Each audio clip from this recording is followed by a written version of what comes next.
토크쇼 크크크크크 전반전 이제 개막 라운드 리뷰부터 시작해 보도록 하겠습니다. 가볼까요? K리그 3라운드가 마무리됐습니다. 참 초반부터 혼전이라는 게 정말 맞는 것 같아요. 여러 가지 뭐 무승부도 많았고 여러 가지 기대했는데 이 팀이 졌네? 이런 경우도 많았고 굉장히 재미있게 흘러가는 것 같은데 저희가 이제 두 가지로 하려고 해요. 전체적으로 좀 살펴보고 그리고 키 매치라고 해서 세 경기를 저번하고 똑같이 뭐 좀 전반전 하고 난 이후에 집중적으로 살펴보는 시간을 가질 거예요. 그래서 K리그 1부터 좀 그냥 쓱 정리해보는 시간을 가질까 해요. 여기는 키포인트 위주로 경기당 한 5분에서 10분 정도 얘기를 해보도록 하겠습니다. 유지성 기자님은 어떤 경기부터 얘기하고 싶으세요? 저는 일단 포항이랑 서울 경기를 이야기하고 싶은데요. 가장 먼저 열린 경기였기도 했고 또 포항이 이날 서울이 또 이제 리얼도 사건으로 마음고생이 심했던 구단인데 이제 네. 짜릿하게 좀 역전승을 거둔 경기였거든요. 그래서 이 얘기를 해보고 싶은데 일단은 포항이 행운의 선제골을 이날 얻었어요. 김남춘 선수가 정말 어이없는 실수를 그렇죠. 했는데요. 이게 최용수 4번. 감독의 표현에 따르면은 네. 미친 실수. 예, 다시는 벌어져서는 안 되는 미친 실수였다고. 이날 잠을 못 주무셨을 것 같아요. 그러니까. 김남춘 선수요? 네. 그날만 잠 못 잃었겠어요. 지금까지 잠 못 잃었어요. 아니에요. 아까 제가 인스타 확인했는데 아, 그래요? 박동균 선수 머리 깎고 군대 가는 거 극복했어요? 올려줬더라고요. 정말요? 극복했더라고요. 알겠습니다. 네, 그렇게 해서 이제 행운의 선제골로 포항이 앞서 갔는데 서울이 세트피스 상황에서 거의 똑같은 장면이었던 맞아요. 것 같아요. 그렇게 헤더골이 나오면서 2대1로 역전을 했습니다. 사실 그 전까지 포항이 너무 좋았기 때문에 사람들이 대부분 포항의 승리를 좀 예측을 많이 했었잖아요. 저도 그런데 저도 혹시 그렇습니다. 이 셋 다 패배자군요. 네. 왜 독수리를 믿지 않는 거야? 그러니까 너무 잘못했네요 저희가. 네. 그런데도 불구하고 서울이 굉장히 뭔가 상황을 만회하면서 했기 때문에 더욱더 의미가 있는 것 같아요. 저는 뭐 서울이라는 팀도 팀이지만은 최용수 감독이라는 사람은 역시 이런 사람이다. 위기에서 더 독해지는 사람. 맞아요. 표현은 안 했지만은 얼마나 신경 썼겠어요. 그럼요. 이겼는데 하나도 조명 못 받고 네. 무슨 뭐 리얼돌이니 뭐니 그거에만 자기 지금 팀의 모든 초점들이 거기에 맞춰져 있어요. 감독 입장에서 막 부글부글 속도 끓고 선수들이 혹시 거기 동요되지 않을까 걱정도 했을 거고 맞아요. 했는데 우직하게 이렇게 역전승을 거두면서 가니까 그래서 이제 오스마르 골 넣었을 때 최용수 감독이 올해 좀 봉인하고 있던 어떤 격한 세레머니 그걸 하더라고요. 얼마나 답답했겠어요. 네. 아마 경기 전에 극복하겠어. 그렇지 않았을까요? 참말로 극복하겠어. 우리 구단이 위기에 처했지만은 이러면서 네. 두 분이 와 계시는 것 같아요. 최영수 감독님 두 분. 유지선 기자님은 너무 쿨하신 것 같네요. 네, 막 주죠 점수를. 분명히 이제 댓글에 쟤네 왜 저러냐 막 이런 거 나올 것 같은데 어쨌든 그래서 이제 서울이 승리를 거뒀단 말이에요. 여기에서 투한의 기용이 굉장히 빛나고 있지 않나라는 생각이 들어요. 한승규 선수랑 한찬희 선수를 이제 중앙에 딱 세워놨는데요. 저번 경기에서도 둘이 골을 합작했었잖아요. 근데 이번 경기에서 뭐 골을 합작한 장면은 없었지만 그래도 굉장히 좋은 모습을 보여줬고 특히 저는 한승규 선수가 좀 인상적이었던 게 사실 전북에서는 큰 활약을 하지 못했었잖아요. 네네. 근데 최근 경기력만 봤을 때는 좀 울산에서 영플레이어 상을 받던 그 해에 보여주던 모습이 조금씩 나오는 것 같더라고요. 그것 때문에 이제 경기 끝나고 나서 그 연맹이랑 서울 포스팅된 그쪽에 댓글 전쟁이 벌어졌어요. 네. 서울 팬들은 승규 선수 남아주세요. 전북 팬들은 빨리 돌아와. 네. 이게 한승규 선수 입장에서는 얼마나 기분 좋은 일이에요. 기분 누구나 좋죠. 다 나를 탐내고 있다라는 게. 근데 또 이렇게 투한을 기용하면서 사실은 피해를 본 게 지금 주세종 선수잖아요. 그렇죠. 부주장인데 자극을 분명 받았을 거거든요. 그래서인지 오스마르 선수의 그 역전골 때 주세종 선수의 정확한 코너킥 이게 딱 나왔습니다. 그러니까 서로 뭐 긍정적인 영향이라고 봐야 되겠죠? 최용수 감독이 팀을 운영할 스타일이 이런 거예요. 맞아요. 선수들의 어떤 그 정말 죽기 살기로 하는 그거를 선한 계속 경쟁. 자극을 시키는. 선한 자극. 예. 사실 근데 그게 참 쉽지 않잖아요. 선한 자극을 받는다는 게 이렇게 막 경쟁을 시키면은 뭐야 내가 지금 원래 주전인데 막 이렇게 살 수도 있는데 최용수 감독은 그걸 정말 잘하시는 것 같아요.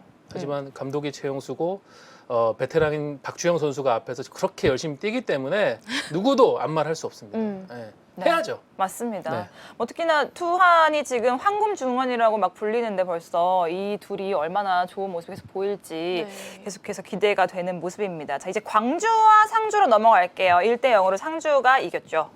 우리 펩태완 김태환 감독이 사실은 개막전에서 울산에게 4대 0으로 완패했을 때만 해도 다들 이거 뭐냐 상주 뭐야 이러면서 네. 벌써 동기부여가 안 되는 건가 네. 이런 우려를 굉장히 많이 했는데 지난 강원전에서는 정말 전술의 승리로 2대 0으로 승리하고 또 광주도 사실은 지금 2연패로 인해서 궁지에 몰렸기 때문에 어쨌든 상주 원정에서 승부수를 던지려고 나왔는데 거기서 또 강상우 선수가 2경기 연속 골을 그렇죠. 넣으면서 네. 1대 0 승리를 하면서 상주도 지금 2연승을 달렸습니다. 제가 서우정 기자님하고 모 방송에서 상주에 대해서 얘기를 했었잖아요. 네. 프리뷰. 그때 이만큼 잘할 거라 생각하셨나요? 저는 그때 얘기했잖아요. 스쿼드 상으로 보면은 분명히 6위 정도까지도 노려볼 수 있는 그런 전력인데 그 팀을 지금 둘러싸이는 복잡한 상황들 그런 거에 대해서 선수들의 어떤 동기부여. 저는 오히려 동기부여가 된 거죠? 울산전에서의 완패가 선수들로 하여금 주사를 세게 한 방 놓은 거라고 생각을 해요. 이게 좀 애매모호하게 시작했으면 선수들이 약간 좀 풀릴 수도 있었는데 그때 대패했지 22세 이하 선수는 지금 뭐 6주간 뛸 수 없는 그런 상황이라는 데에 대한 위기의식들 이런 게 있으면서 정말 저는 별로 좋아하지 않는 표현이지만 군인 정신이 예, 제대로 지금 2경기 연속 발휘가 됐다고 봅니다. 갔다 오셨어요? 예, 저 훈련소만 갔다 왔습니다. 제가 더 잘하지 않나요, 이거? 몇 번 리포팅 하더니 각이 확실히 나오거든요. 엄지손가락. 죄송합니다. 자, 유지성 기자님, 광주가 근데 아직 첫 승을 신고하지 않았잖아요. 네, 저는 이 선발 라인업을 보고서 좀 감독님이 고민을 많이 하시는구나 느껴졌던 게 이제 앞서 2경기에서는 투톱에서 펠리페 파트너를 바꾸는 걸로 변화를 시도했는데 이날은 최전방에 3톱을 뒀거든요. 그래서 공격 쪽에 정말 고민을 많이 하고 계시구나 그런 생각을 했는데 결과적으로 이제 개막 후 3연패까지 빠지면서 반전이 절실한 상황이 지금 됐습니다. 광주가 리그 내에서 유일하게 2개가 없는 팀이에요. 네. 승점이 없고 득점이 없고. 네, 맞아요. 뭐 수비도 문제죠. 왜냐하면 지난 시즌에 K리그2에서 소위 말해서 깡패, 네. 광주가 깡패라고 그랬는데 그 원동력 중 하나가 정말 탄탄한 수비력 때문에 그 17경기 연속 무패를 달렸던 건데 네네. 지금 일단 수비가 무너졌고 펠리페는 K리그1에 와서 너무 좀 고전하고 있고 네. 예, 그런 상황이 이어지다 보니까는 뭔가 박진석 감독이 어떤 조합이나 전술의 변화만으로 헤쳐나오지 못하는 그런 상황이라서 이 타이밍에 약간 최용수 감독식 주사가 필요한 것 같습니다. 어떻게 해야 될까요? 분위기를 좀 잡아야죠. 일단 제가 볼 때 유경열 코치가 분위기를 좀 잡으셔야 될 것 같아요. 뭐야? 야, 이거 되겠어 이거? 이러면서 채찍 역할을 좀 하셔야 채찍. 네. 근데 이게 주사가 2가지가 있어. 채찍일 수도 있고 당근일 수도 있죠. 두 분 중에 이제 그 역할을 이제 나눠가지고 어. 예, 제가 볼 때는 약간 지금 유경열 코치님의 역할이 몸개그 쪽에 많은 비중이 있는 걸로 아는데 좀 심각하게 좀. 근데 워낙 베테랑들이 많아서 문제 인식은 하고 있을 거예요 광주가. 그럼요. 근데 지금의 상황은 제가 볼 때는 사실은 정신적 문제보다는 역량적으로 지금 좀 광주가 벽에 많이 부딪혔다. 이 부분은 왜냐하면 스쿼드 면에서 우리가 분명히 작년에 K리그2 압도한 건 광주지만 오히려 부산이 스쿼드는 좀 더 낫다라는 네네. 얘기를 많이 하잖아요. 그런 부분들이 지금 3경기에서 나타난 거예요. 결국에는 이제 서우정 기자님 말로는 K리그 1의 벽이 좀 높다. 네. 그렇구나. 알겠습니다. 이거 얘기 안 하고 넘어갈 수 없잖아요. 광주FC 김효기 선수가 경기 중에 좀 의식을 잃는 사고가 발생을 했는데 굉장히 잘 처리한 사건이 아니었나라는 생각이 들어요. 네. 그때가 이제 후반 막판이었는데 사실은 광주가 지금 연패 중이었고 네. 예, 그 상황에서 뭔가 좀 따라가기 위해서 뒤지는 상황에서 김효기 선수 투입됐기 때문에 의욕이 가하다 보니까 후방에서 길게 넘어온 공인데 그 어떻게든 슛을 해보려고 몸을 던져서 한다는 게 네. 이제 황병근 선수하고 나오던 타이밍이 서로 그래서 이제 김효기 선수 머리가 황병근 선수 무릎하고 충돌을 했죠. 그렇죠. 예, 딱 봐도 선수가 큰일 났다라는 생각이 들 정도 시청자들조차도 몸이 굳는 모습까지 예. 보여서 좀 굉장히 많이 걱정을 했어요, 팬들이. 그랬는데 이제 주심이었던 조지흠 심판이 경기를 바로 중단시키고 빨리 의료진들 들어와 달라고 하고 또 네. 조지흠 심판과 김창수 선수를 비롯한 선수들이 기도 확보나 이런 응급 조치를 취해서 다행히 김효기 선수가 이제 병원으로 후송되는 과정에서 의식을 되찾았다고 해요. 이런 부분은 굉장히 K리그가 응급 상황에 대한 시스템이 잘 돼 있다는 네, 그런 네. 증거로 보입니다. 이게 거의 응급조치가 거의 10초 만에 이루어졌다라는 얘기까지 나올 정도로 정말 신속하게 이루어졌는데 이게 사실 신영록 선수 사건이 있은 이후로 신영록 시스템이라고 불린다고 하더라고요. 2011년이었죠. 제주의 신영록 선수가 부정맥으로 갑자기 의식을 잃고 쓰러졌는데 그 이후에 이러면 안 되겠다라고 해서 K리그가 굉장히 빠른 시스템을 완비를 하려고 노력을 했다고 해요. 그래서 그 이후에는 뭐 선수들이 굉장히 크게 다치는 사고가 없었다고 합니다. 이런 노력은 굉장히 칭찬해줘야 되지 않습니까? 네. 저도 이번에 느꼈던 게 김창수 선수도 그렇고 굉장히 다른 선수들도 주변에 있었지만 김창수 선수가 가장 먼저 달려가서 이제 응급조치를 적극적으로 하시더라고요. 교육을 네. 제일 많이 받아봤으니까. 네, 그랬던 것 이런 같아요. 베테랑의 사실 면모가. 선수들도 뭐 맨날 이렇게 응급처치에 대한 걸 하다 보면 귀찮아 막 이러면서 그냥 넘어갈 때도 있고 뭐 생각도 안 하고 있고 뭐 이럴 때도 많잖아요. 근데 그렇지 않고 선수들이 그만큼 이제까지 잘 받아왔다는 반증이 아닐까 싶어요. 이게 신인들 같은 경우도 처음에 이제 시즌 시작 전에 신인들이 모여서 교육을 해요. 그때도 항상 심폐소생술에 대한 그 커리큘럼이 들어가 있어요. 네네. 그 정도로 연맹에서 이 부분에 대해서는 계속 강조를 하고 왜냐하면은 1년에 거의 보통 한 번씩은 이런 상황이 그라운드 사고가 나거든요. 근데 만약에 대처를 잘못했다, 그렇게 하면 되게 큰 사실 신영록 선수 때문에 이런 매뉴얼들이 만들어졌지만 안타깝게 신영록 선수는 선수 생활을 이제 맞아요. 그만뒀잖아요. 그런 부분이 안타까우니까 제2의 신영록을 만들어야 되지 않겠다는 그런 상황인 것 같고 굳이 야구하고 비교하기는 좀 그렇지만 야구도 최근에 맞아요. 그 롯데 투수 이승현 선수였죠. 네. 그 헤드샷 상황이 나와가지고 그때 이제 조치에 대해 가지고 말들이 굉장히 많았는데 K리그는 그런 부분 없이 시스템이 굉장히 잘 완비가 돼 있는 상태입니다. 근데 어떻게 보면은 그런 것 같아요. 다른 것보다는 잘하면은 정말 사람들이 말을 대지 않거든요. 정말 잘하면은 뭐라고 칭찬을 하기 굉장히 더 바쁘죠. 네. 저희 이런 걸 특히나 막 칭찬해줘야 돼요. 맞아요. K리그요. 이거 뭐 진짜 인형이냐 나오면 그게 아니라 이런 거를 많이 부각을 또 시켜줘야 돼요. 네, 그러니까 잘하는 모습이 많이 보였으면 좋겠습니다. 김유기 선수 지금 그렇게 이제 큰 부상은 아니라고 하니까 굉장히 다행인 것 같고 다시 그라운드 위에서 좋은 모습이었으면 좋겠다는 생각이 드네요. 자, 전북과 대구로 또 가볼게요. 전북이 2대0 지금 3연승 네. 가도를 달리고 있네요. 일단 올 시즌 전북이 지난 시즌 같지 않다, 뭐 꾸역승을 한다 이런 비판을 받았었는데 이날 좀 뭐라고 약간 이러면서 좀 보여준 경기가 아니었나 싶었습니다. 여기서 이제 순주 씨가 딱 연결해줘요. 뭐라고? 우리 전북이야. 이런 느낌 아닌데. 그런 느낌이에요. 네. 너무 여성스럽잖아. 우리 전북이야. 어, 연기는 안 되는 걸로. 네, 그리고 이날 무릴로 선수랑 조규성 선수가 모두 데뷔골을 터뜨렸는데요. 지금 좀 득점원이 좀 다양해졌다는 게 일단 고무적인 것 같아요. 특히나 여기 전북의 참 밀집 수비가 빛나지 않았었나요? 전북이 결과적으로는 지금 1실점밖에 안 하고 있잖아요. 그렇죠. 예, 굉장히 수비 밸런스가 그만큼 탄탄하다는 얘기고 사실 전북을 상대한 팀들의 패턴은 3경기 다 똑같았어요. 거의 이제 뭐 수비 위치만 조금 다를 뿐 카운터를 노리는 측면을 통한 카운터를 노리는데 그게 많이 흔들릴 수도 있는 거를 전북이 어쨌든 잘 통제했고 대구전에선 거의 뭐 완벽했죠. 네. 대구가 아마 첫 슈팅이 후반 막판에 나왔을 거예요. 슈팅 2개밖에 기록 맞아요. 못했고 유효 슈팅도 없어요. 세징야가 빠진 걸 감안해도 대구를 그 정도로 잘 컨트롤했다는 건 수비적으로도 안정됐다는 얘기 같고 뭐 이적생들 유지성 기자가 얘기했듯이 무릴로 조규성 특히 또 조규성 선수의 골 장면 때는 쿠니모토의 헤딩도 또 나왔었고 네네. 이적생들도 지난 2라운드 때 벨트비크를 포함해서 잘 풀리면서 뭔가 전북 걱정을 왜 하나라는 네. 얘기를 팬들이 많이 하는데 그게 지금 3라운드에서 증명이 된 것 같아요. 그러니까요. 유지선 기자의 말처럼 전북이 뭐 울산이 굉장히 강해졌기 때문에 전북이 뭐 쉽지 않을 거다라고 생각을 했었는데 결국 순위를 보면 3라운드 마무리 지은 이 시점에서는 1위를 달리고 있거든요. 역시 전북이구나 이런 얘기가 저절로 나오는 거예요. 네. 그리고 여기엔 또 2번의 퇴장도 있었잖아요. 양쪽에. 네, 좀 보기 드문 상황이 발생했는데요. 음. 먼저 대구의 김선민 선수가 미드필더 김선민 선수가 경고 누적으로 퇴장을 당했는데 얼마 지나지 않아서 또 조규성 선수가 그것도 조규성 선수는 경고를 되게 짧은 시간에 2장을 받았잖아요. 네. 이게 무슨 상황이지? 이럴 정도로 쑥 지나가서 저 욕심이 좀 났던 것 같아요. 가린샤 클럽에 대한 욕심이. 네, 조규성 선수가 K리그 1 데뷔골이었거든요. 데뷔골에서 네. 또 사실 좋은 퇴장까지. 게 아니지만 가린샤 클럽이라는 게 그냥 노렸다? 농담이고요.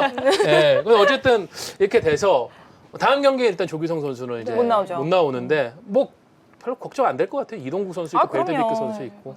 근데 반대로 이제 대구가 세징야 선수가 부상으로 못 나왔는데 에데가 혼자는 좀 역부족이 아니었나라는 네. 생각이 들 정도였어요. 사실 뭐 세징야 선수에게 조금 책임이나 이런 부분이 좀 가다된 거는 맞잖아요. 이런 부분에 대해서 좀 어떻게 풀어 나가야 될까요? 일단은 첫 경기 때는 거의 뭐 아지 선수의 추노질에 당했고 네. 예, 두 번째 경기 때도 포항이 약간 그런 데서 힌트를 얻었는지 온일 선수를 굉장히 세징야 선수한테 적극적으로 붙여서 봉쇄를 했는데 그 세징야도 지금 약간 뭐 표현 자체는 안 하고 있지만 스트레스도 많은 것 같고 그럼요. 지난 겨울부터 뭔가 사실은 부상 문제 때문에 팀 합류도 늦었었고 부상 부위에 대한 그런 트라우마도 있을 거고 그런 상황에서 좀 복잡한 것 같아요.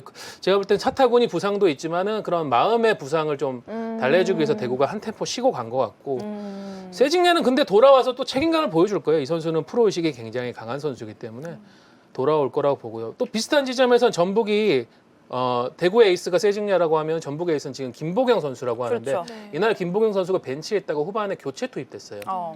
근데 약간 김보경 선수가 빠졌을 때 오히려 앞에 두 경기보다 좀 공격의 짜임새나 속도가 더 있었던 것도 사실이거든요. 맞아요. 그래서 모라이스 감독이 경기 끝나고 김보경이 작년 MVP고 그 기량에 대해서 나도 존중하지만 내가 선택할 수 있다. 대기로도 출발할 수 있고 선발로도 출발할 수 있는 게 전북의 선수다. 그런 얘기를 했습니다. 뭐 MVP 특혜는 없다라는 말을 하면서 지금 기용 시간을 보니까 첫 경기가 90분이었고 두 번째 경기가 17분이었고 세 번째 경기가 26분이에요. 점점 작아지고 있는 데다가 아직 공격 포인트를 기록하지 못했단 말이에요. 지금 벨트비크 선수와 무릴로의 활약이 어느 정도 영향을 줄 수도 있지 않을까라는 네. 생각도 들어요. 근데 또 이런 부분에서 자극을 받고 전북이 다음 경기가 어디죠? 강원 원정인가요? 아마 그런 강원 원정일 거예요. 약간 김보경 선수도 저도 이 선수도 굉장히 프로의식이 강한 선수이기 때문에 이걸 뭐 이제 팀에 대한 불만이나 이런 것보다는 경기에서 폭발을 시켜야 된다고 생각을 하거든요. 그래서 강원전 때 저는 오히려 또 반대로 키가 김보경 선수가 될 것 같아요. 오, 네. 벌써 지금 프리뷰부터 지금 하시는 거예요? 같이 해줘야죠. 지금 시간이 많지 않으니까. 아니, 근데 확실한 게 아시잖아요. 김보경 선수의 멘탈. 네. 그리고 성격 자체가 뭐 무언가에 꽁에 있다거나 아니면은 뭔가 이런 상황 속에서 내가 뭐 자책을 한다거나 위기가 오는 데서 극복을 하는 선수이기 때문에 굉장히 이게 긍정적으로 영향을 받을 가능성이 높지 않을까. 저는 변동 없이 아마 주중에도 KBK 업로드 될 거라고 봅니다. 멘탈 절대 흔들리지 않는다 이런 거 네. 증명하시는 네. 한번 지켜볼까요? 알겠습니다. 주목해보죠. 한번 합방도 같이 한번 여기에 왜? 알겠습니다. 자, 이제 3경기를 했는데 나머지 3경기는 또 키매치로 선정을 했잖아요. 그렇기 때문에 더 집중 리뷰를 할 예정인데요. 일단 경기 결과만 간단히 말씀드리면 네. 울산하고 부산 이 경기도 사실은 이제 전북이 승리를 거둔 뒤 바로 직후에 열렸기 때문에 관심이 많이 모였는데 1대1로 비겨가지고 울산은 지금 연승행진 2에서 끝났고요. 수원이 인천을 상대로 지금 ACL 포함해서 4연패 달리고 있다가 이제 첫 승을 거뒀습니다. 염기훈 네. 선수의 페널티킥이 결승골이 됐고요. 병수볼 강원 이 개막전에서 굉장히 인상적인 경기력으로 센세이션을 또 일으켰었는데 그 이후 두 경기가 지금 별로 좋진 않아요. 네. 지난 상주 원정에서 패배 이후 홈에서 강릉에서 못 치는 경기였는데 성남을 상대로 1대1 무승부에 그쳐서 지금 1승 1무 1패로 쳐졌습니다. 네, 그럼 순위표를 한번 짚어보도록 하겠습니다. 전북 우리가 계속 말했던 것처럼 3연승 가도를 달리면서 승점 9점으로 1위에 당당히 올라가 있고요. 그 뒤를 울산이 7점으로 승점 2점 차로 따라 붙고 있습니다. 지금 그 뒤로는 서울과 상주 그리고 성남 순으로 이어지고 있는데 서울 상주는 지금 승점이 같아요. 득실점 차에서 다르기 때문에 3, 4위인데 사실 상주와 성남이 여기까지 올 줄 어떻게 알았겠어요. 뭐 3경기이긴 하지만 굉장히 주목해 볼 부분인 것 같고 강원이 좀 주춤하면서 7위까지 내려갔고 수원이 계속 밑에 있었다가 이번에 승리를 하면서 8위로 올라왔습니다. 그 뒤로는 대구고요. 그리고 인천, 부산, 광주 순으로 이어지고 있습니다. 인천, 부산, 광주 승리가 없고 그리고 또 참 인천과 광주는 득점도 없는 상황이기 때문에 조금 더 다음 4번째 라운드에서는 분발을 해야 되지 않을까. 오히려 뭐 부산 같은 경우에는 사실 초반 일정이 정말 그렇죠. 부산 직원이 저기 신문로 축구회관 가서 담당자 멱살 한번 잡고 싶다고 할 정도의 죽음의 일정이었는데 저는 이 승점 일정은 굉장히 그렇죠. 의미가 큰 의미가 승점 크죠. 일정이라고 생각해요. 네, 11위에 있지만 이번 3라운드 부산의 행보는 굉장했다는 생각이 다들 똑같은 것 같아요. 네. 자, K리그2가 굉장히 K1보다도 재밌다 이런 얘기가 굉장히 많더라고요. 대체 어떤 일이 벌어지고 있는 건가요? K리그 2 말씀이시죠? 네. K리그 2 지금 뭐 난리 났습니다. 4경기 혼전 상황이에요. 잡고 잡히고 이런 상황이고 지금 뭐 시즌 초반에 그렇게 돋보이지 않았던 부천 FC와 수원 FC가 상당한 경기력을 보여주면서 각각 3연승, 2연승을 달리고 있고요. 그 와중에 또 대전 같이 기대를 많이 하고 있는 팀은 2승 1무를 달리고 있는데 가장 좀 충격적인 팀은 아마 제주가 아닐까 싶어요. 네. 아직도 승리가 없어요. 아이고. 네, 3라운드 특히 대전전에서 거의 남길 감독도 승부를 걸었는데 2대 0으로 앞서가다가 이창민 선수의 퇴장 이후 귀신같이 3대 역전패를 당했거든요. 이런 부분은 굉장히 좀 충격이 클 것 같은데 근데 K리그2는 생각보다 스타가 지금 많이 나오고 있어요. 네. K리그1보다 오히려 새로운 얼굴들이 많이 나오고 있어서 그 부분을 주목하면 좋을 것 같습니다. 알겠습니다. K리그2 굉장히 재밌으니까 사실 K리그1만 재미있는 것보다 K리그2까지 재미있는 게 훨씬 더 우리한테는 좋잖아요.